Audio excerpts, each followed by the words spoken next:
at Kezar to the glory days at the stick. From who's got it better than us to brick by brick.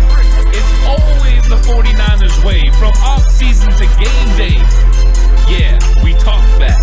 It's the 49ers cutback.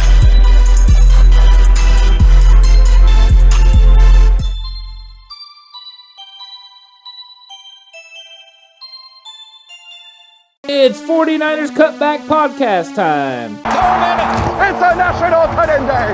Tight ends all over the league. Let's go with touchdowns. Running backs. Oh my gosh.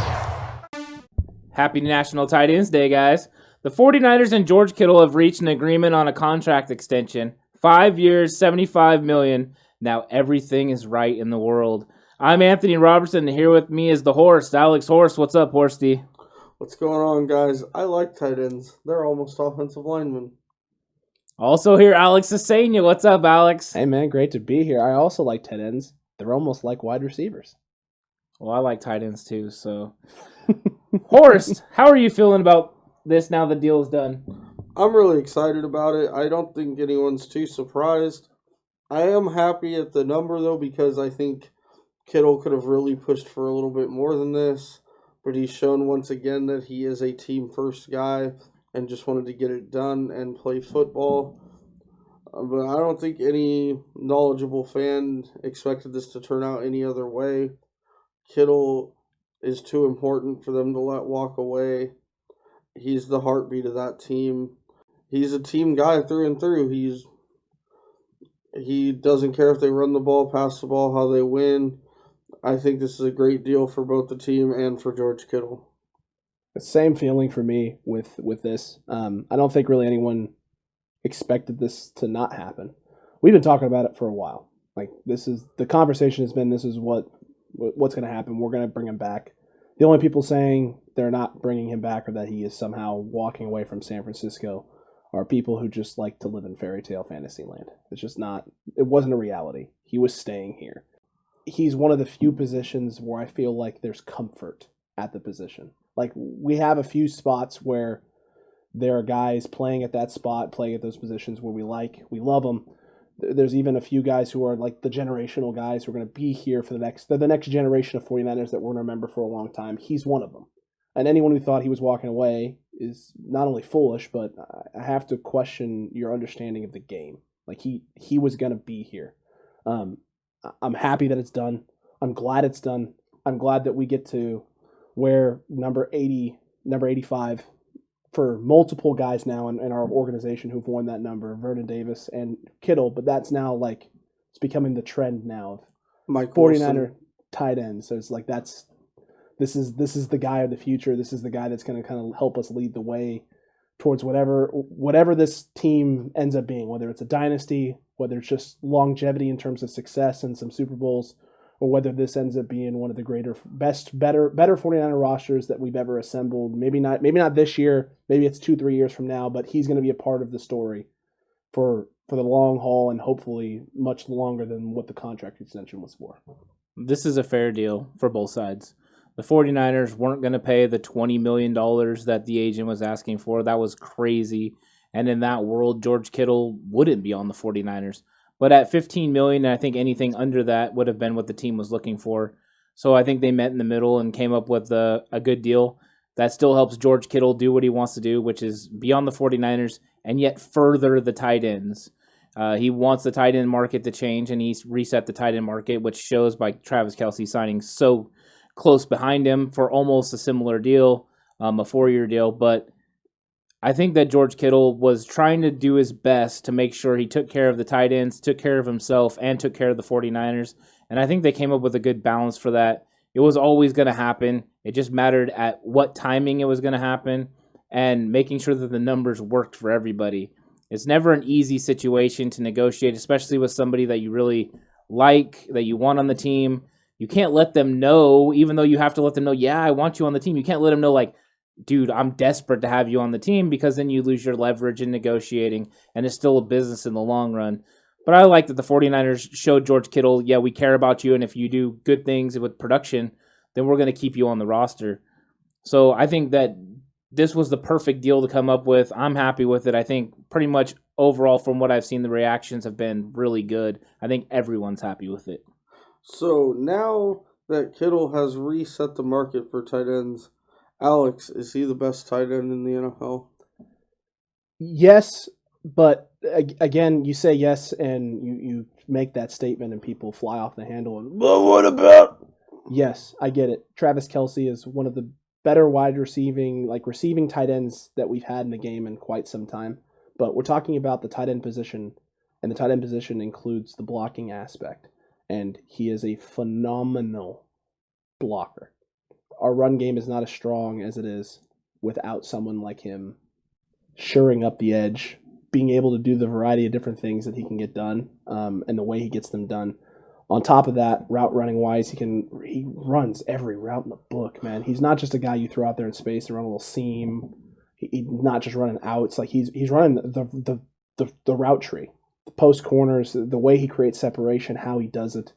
He does it physically. He's got all the tools. He checks all of the boxes. It's incredible. I still think back to the one-handed grab he had against. Was it? Oh man, was it Arizona? It wasn't Arizona. Was it Raiders? It was the Raiders. That one he took like 80 one-hander. yards, Yeah, I threw 3 guys. I mean, that's year 2 in the league, and I don't think a lot of people thought Kittle was going to be that year 2 in the league. He can catch the ball. He can catch it in space. He catches it in traffic. He can go up and get it. I don't think he can probably go up and get it as well as Kelce and like a Gronk can go up and get it yet. But he can make the tough catches. He can run all the routes. He can create separation. He can get physical when he needs to get physical. And he is a day in, day out, every down blocker. If we run the ball 50 times, 7 straight plays, he's got to do it. Every play, no questions asked, and do it at a level that not a lot of other tight ends in the league can do it at. He's the best, and I think that it's all around tight end. If you're looking at everything, he's the best. Travis Kelce is a really good receiver. I think he catches the ball, good. He makes plays. He's got a little bit of a temper problem, but sometimes gets him into some trouble. The intangibles that George Kittle brings, though, the attitude, breaking tackles, getting his teammates fired up, the leadership, I think those things set him apart from Travis Kelce. Also the blocking. If you put Travis Kelce into the 49ers offense and you run an outside zone play, okay, Everson Griffin's throwing Travis Kelce off and he's making the tackle. George Kittle's pancaking Everson Griffin. That's the difference between the two. So I think you could take George Kittle and put him into Kansas City's offense and he would have great numbers.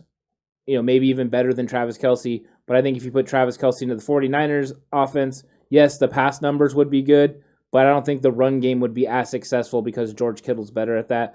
Plus, Travis Kelce can't bring the same intangibles and energy that George Kittle brings. He brings some, but not to the level that George Kittle does. He's a different type of player. There's a different type of energy that surrounds him. He's just special. So he's definitely better than any other tight end in the league. Don't forget to click that subscribe button and hit the notification bell so you won't miss a single episode. Also, be sure to hit that like button, leave a comment, and share this video with other people. I think that's a definite yes. George Kittle is the best all-around tight end in football, and I don't think it's that close because of the blocking. Yeah, Kelce, Ertz, those guys are great receivers. We'll see how Gronk is. I'm not counting Gronk right now because he didn't play last year. Kittle's blocking. Those other 2 guys are a liability at blockers. Kittle that is a strength of his. He's so much better at blocking than those 2 that it makes it unclose. And like you said, he's a team leader. He's running around getting everyone hyped. He's yelling for Nick Bosa when he makes a play. He's yelling for Jimmy G when he pancakes Anthony Barr. He's all over the place. He's a guy that keeps the team fired up. I would say he's their offensive captain now that Joe Staley's gone. He was arguably the MVP of the league last year, honestly. He is so important to that team. And the 2 games he missed last year, it was such a noticeable difference when they tried to run the outside zone plays and his blocking. And that's the difference, like you said, Kelce cannot block. Ertz is a little better than Kelce, but he's still not near as good as Kittle. And then Kittle has the blocking of an old school big tight end with the athleticism of the new day tight end. Were we doing a Wow That's Bold segment? I didn't even know about it. I was impressively bold. MVP of the league, man. That's bold. Pro Football Focus, #1 player in the league. I'm just saying. That's bold. I think there would be some people who are very upset about you saying that. Only because he doesn't play quarterback. That's right. Those darn quarterbacks. Now, His potential is unlimited. It is unlimited. Thank you there, Russell Wilson, for the endless memes. In regards to now this conversation about Kittle being the greatest tight end in the NFL right now, the question now becomes, and the question that I think is on my mind especially, is he the greatest tight end of all time? Or better yet, a more reasonable discussion would be prime Gronk, a guy who has been playing in the league for the last decade or so, and at his peak of his powers before the retirement, was one of the best tight ends we'd ever seen. Is Kittle better than prime Gronk, or at least is Kittle's first 3 years in the league comparable or better to Gronkowski's, Anthony? What are you feeling on this? When I think about great tight ends, I think about Tony Gonzalez and I think about Gronk. And I think those two guys still set the bar for tight ends. I think George Kittle is a really, really good player, and maybe he'll wear a gold jacket. I think that's the trajectory he's on someday. I think after 3 seasons that he's not ready to be considered the greatest of all time. I think that he's a really good player and has the possibility to be great. Now, when we're talking about Gronk just has so many things that go for him. He's made a lot of plays, a lot of touchdowns, and he's a really good player. And the way that he translated the tight end position probably helped push it to where we have these conversations about Travis Kelce and George Kittle. They were guys who looked up to him. Gronk is a special player, just at a different level, I think, than anyone we've seen recently. I think George Kittle can get there, but I don't think he's there yet. I think we've got to see more production from him in the future. Now, as far as Kittle compared to Gronk now, I'm taking Kittle because Kittle's a better player than Gronk is currently. But at his prime Gronk, I'm not sure. Maybe in 2 years, if we say Kittle after 5 seasons and Gronk after 5 seasons, we'll have a better idea. But as of right now, I would still say Gronk, but it's real close. And in my lifetime, I would say that Gronk is the best tight end I've ever seen play. I do think their first 3 years are very comparable. You have to give George Kittle that he played with the likes of Brian Hoyer, C.J. Beathard, Nick Mullins. He's only played about 19 games in the regular season with Jimmy Garoppolo as his quarterback. Gronk came in to a winning organization with one of the top 5 quarterbacks of all time. So, yeah, he's put up a lot more touchdowns than Kittle. The yardage is close. The touchdowns, though, come with the two offenses. Tom Brady threw 37, 39, and 34 touchdowns in Gronkowski's 3 years, in which he caught 10, 17, and 11 of them. The Niners' offense as a whole in Kittle's first year threw 15 touchdowns. He only caught 2, but that just shows you right there they weren't near the offense that the Patriots were. His second year, they threw 26. He caught 5. His third year, they've thrown 28, and he caught 5. But just to point out, in his third year, the Niners threw the ball 476 times. In Gronk's third year, the Patriots threw the ball 641 times. So he definitely got more opportunities than Kittle. And the other thing is, he doesn't have the guys around him that Gronk had in New England, as far as Edelman, Welker, those kind of guys. I do still agree that with Anthony that Gronk is the better player at this point, or excuse me, at this length of their careers, but I think it's close. And I agree with you also that today I would take Kittle over Gronk. But I do think it's going to be, if he stays on the same trajectory, I think it's going to be close when, he's 5, 6, 7 years into the league.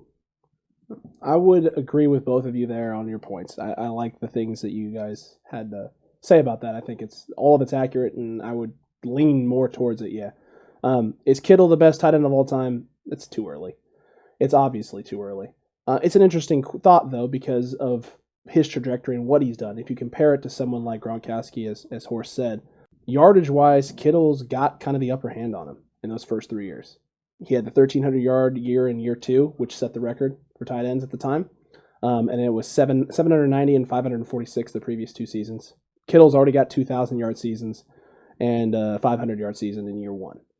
And 2 of those seasons are with, I guess the right word would be subpar quarterback play. While Gronkowski was dealing with one of the 5 best, 3 best, 2, whatever category you want to put Tom Brady in, he's in the category of greatest quarterback of all time. And so when you have a guy like that who can throw the ball and sling the ball the way that he was, all you can do is be happy about it and be thankful and grateful as a 49er fan. The one thing we have to figure out is how to get Kittle more touchdowns. Yeah. I mean, really, his red zone, efficiency needs to be better. And it's probably not a lot to do with him. It's probably the system and how he's being used in that system. But I think it's going to help with the added weapons. You can now run some more 22 personnel with adding Jordan Reed. You also get Jalen Hurd, who can be out on the outside and run possibly more fade routes, maybe make it harder for a safety to cheat and to try to take away George Kittle. So you have more options. I think he's going to have a little bit of a better time this year. So I'd like to see him get a double-digit touchdown season. I think that the added weapons is going to make a big difference, but still, Kyle Shanahan prefers to run the ball. And maybe we'll see some more play action this year, hopefully. But hopefully Kittle's touchdowns go up, but there's no guarantee. There's a possibility Jordan Reed might catch more touchdowns than George Kittle this season. I mean, they're the highest. They were, the second or third highest scoring team in the league last year, the Niners? Right. What was it? Second.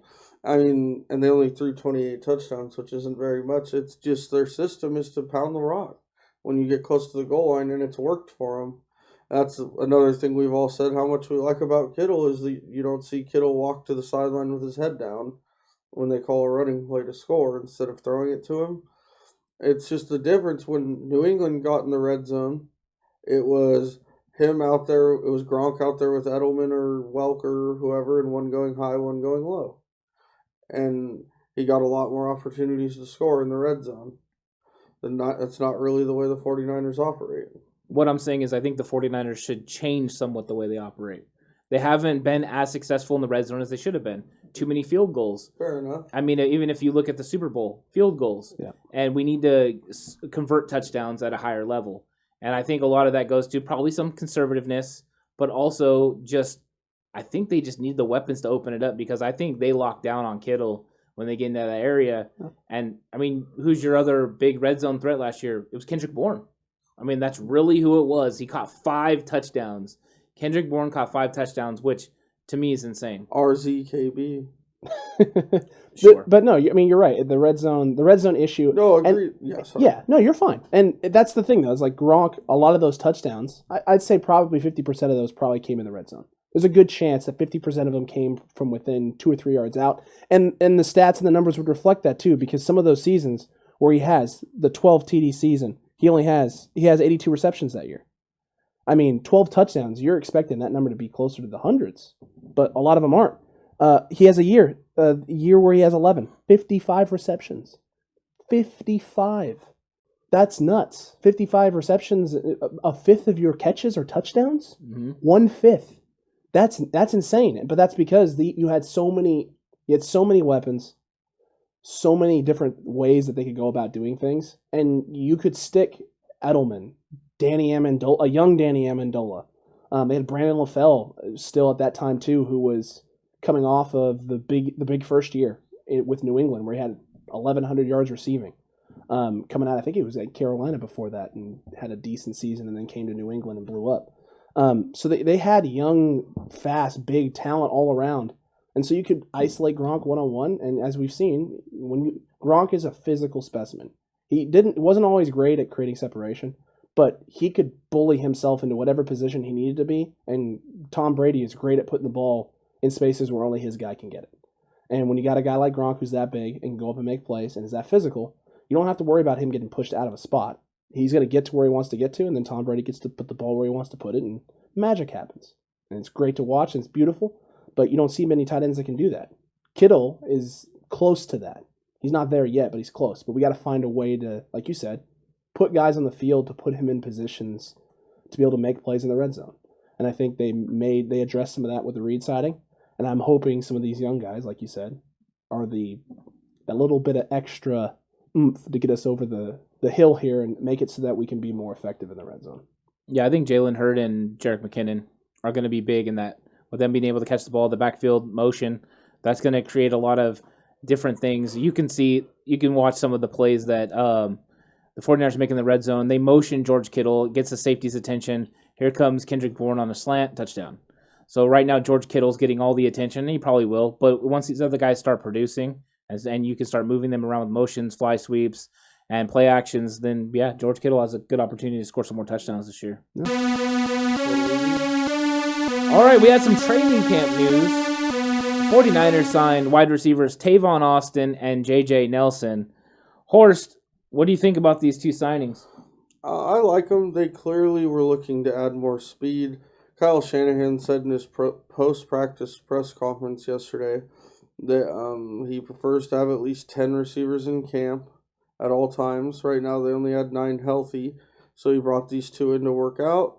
He thought they both looked good, so he signed both of them. I would expect there to be a better chance of Tavon Austin making the team than Nelson.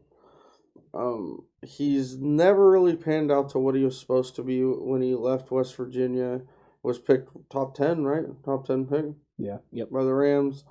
Number 8. But he continues to be employed, signed every year. So there must be something that these coaches see. It's not like he's gone some 2-year gap without getting in a game. He's continually playing. He's a good punt returner. He can bring a lot to the team. I think he's there to fill the Marcus Goodwin role as far as taking the top off. Nelson, probably the same idea, to see who performs better between the two. I think one of the two will probably have a pretty good chance of making the team, whoever performs better between those two. My feeling on that is similar in that one of them is going to be on the active roster and one of them is going to be on the practice squad, filling one of those veteran role slots.